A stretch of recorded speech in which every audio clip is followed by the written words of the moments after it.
तो टिपिकली एक credit card का मेन पर्पस क्या होता है, उसका मेन यूसेज क्या होता है कि एक कार्ड के थ्रू कार्ड होल्डर को उसकी फाइनेंशियल रेपुटेशन के प्रोपोर्शन में उसे एक क्रेडिट लिमिट प्रोवाइड की जाती है उस कार्ड के थ्रू, कि जिसके बाद वो कार्ड होल्डर उस क्रेडिट लिमिट का इस्तेमाल अपनी अलग अलग ज़रूरतों में, फॉर एग्जांपल जैसे एजुकेशन बिल्स या मेडिकल बिल्स या फिर पेट्रोल डीजल भराने के लिए, राशन भराने के लिए या कोई भी अदर इलेक्ट्रॉनिक प्रोडक्ट खरीदने के लिए या कोई भी उसके अलावा कोई भी गैजेट्स खरीदने के लिए वो उसका इस्तेमाल कर सकता है। अब यहाँ पर मेन पॉइंट ये है कि क्रेडिट कार्ड का इस्तेमाल as compare to UPI payment थोड़ा कॉम्प्लेक्स है, और क्रेडिट कार्ड से पेमेंट करने की जो फैसिलिटी है, जो इंफ्रास्ट्रक्चर चाहिए, वो हर जगह इजीली अवेलेबल भी नहीं होता है। फॉर एग्जांपल जैसे छोटी छोटी दुकानों में, लारी गल्लाओं में, नाश्ता पानी की दुकानों में, लोकल बाजारों में, सब्जी मंडी में, तो ऐसी जगहों पर क्रेडिट कार्ड से पेमेंट करने की फैसिलिटी अवेलेबल नहीं होती है। और स्पेशली वैसी दुकानों में कि जहाँ पर कार्ड स्वाइप मशीन्स अवेलेबल नहीं होगी, वहाँ पे क्रेडिट कार्ड से पेमेंट करना थोड़ा मुश्किल हो जाता है। और कई बार मर्चेंट्स और वो जो वेंडर्स होते हैं वो खुद भी क्रेडिट कार्ड से पेमेंट को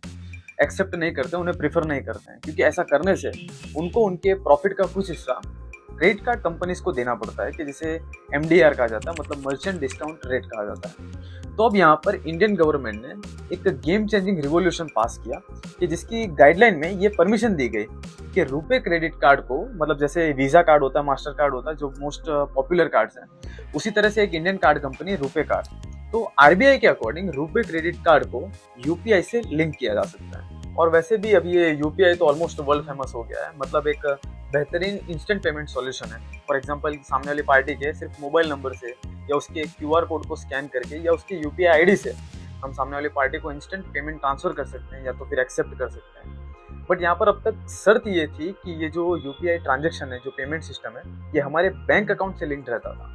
मतलब हमारे बैंक में बैलेंस होना बहुत ज़रूरी है अगर इस पेमेंट को पॉसिबल करना है तो। लेकिन आरबीआई की नई गाइडलाइंस के अकॉर्डिंग अब ये यूपीआई ट्रांजेक्शन हमारे रुपे क्रेडिट कार्ड से लिंक्ड हो सकता है। मतलब बिना हमारे बैंक बैलेंस का इस्तेमाल किए हम यूपीआई ट्रांजेक्शन अपने रुपे क्रेडिट कार्ड की क्रेडिट लिमिट से कर सकते हैं। फिलहाल ये जो सब रिफॉर्म्स हो रहे हैं, मतलब क्रेडिट कार्ड को लेकर के, ये अभी अपने इनिशियल स्टेज पर है, और इसीलिए यहाँ पर बहुत सारी लिमिटेशंस भी लगा रखी हैं। फॉर एग्जांपल जैसे आपकी क्रेडिट लिमिट भले कितनी भी हो, लेकिन आप पर डे यूपीआई ट्रांजेक्शन सिर्फ 1 लाख तक ही कर सकते हो।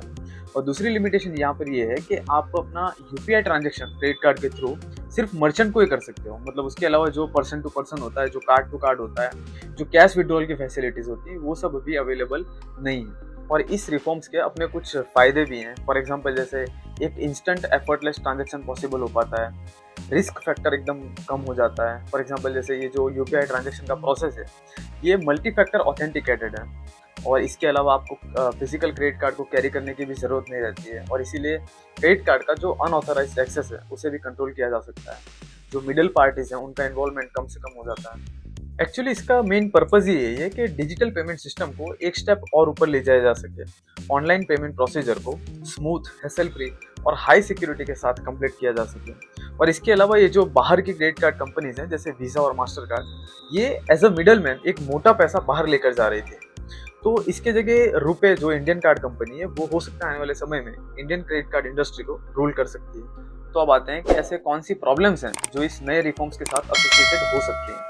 तो इसमें सबसे बड़ा प्रॉब्लम है कि ओवर स्पेंडिंग। हाँ, ये होने के चांसेस काफ़ी ज़्यादा हैं, क्योंकि एक्चुअली ये जो क्रेडिट कार्ड है ये एक इल्यूजन है कि जो ये दिखाता है कि पैसा हमारे पास है या पैसा हमारा है, जिसका अगर ढंग से इस्तेमाल ना किया जाए तो प्रॉब्लम हो सकती है। और इससे पहले क्या होता था कि अपने हर छोटी बड़ी ज़रूरतों को हर जगह हर वक्त आप पूरी करने के लिए आप क्रेडिट कार्ड का इस्तेमाल नहीं कर सकते थे। लेकिन अब क्या हो गया है यूपीआई के थ्रू, कि आप अपने 1 रुपये से लेकर के लाख रुपए तक की हर जरूरत को पूरा करने के लिए यूपीआई लिंक्ड क्रेडिट कार्ड का इस्तेमाल हर जगह कर सकते हैं। तो ओवर स्पेंडिंग, फाइनेंशियल इंस्टेबिलिटी या क्रेडिट कार्ड डेट, ये सब आउट ऑफ द कंट्रोल हो सकता है। इसका एक बड़ा फायदा मर्चेंट्स को हो सकता है, क्योंकि लोग जाने अनजाने ओवर स्पेंडिंग तो करेंगे ही। और जो सबसे बड़ा नुकसान है वो स्वाइप मशीन्स कंपनीज को हो सकता है, जो कि एक अच्छा खासा कमीशन इन दुकानदारों से चार्ज करते थे। लेकिन अब इनकी नीड जो है वो आने वाले समय में लगभग खत्म हो जाएगी।